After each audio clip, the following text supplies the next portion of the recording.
Welcome to Free to Cook. In this episode, we're going to be cooking 5-minute mac and cheese. This mac and cheese is simple but tasty, making it perfect for quick workplace lunches or a late night snack. First, you'll need a mug.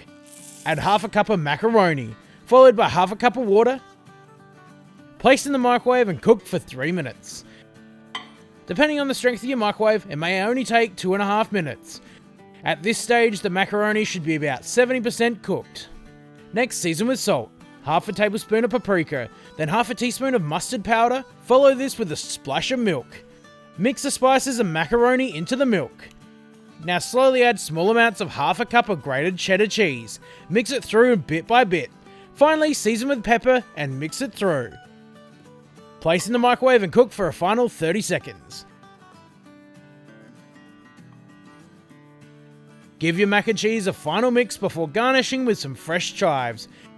There you have it, 5-minute mac and cheese. This recipe is so simple and takes no time at all. If you found this recipe helpful, don't forget to share it, subscribe to the channel, like us on Facebook, follow us on Instagram, and if you have any recipe suggestions, leave them in the comments.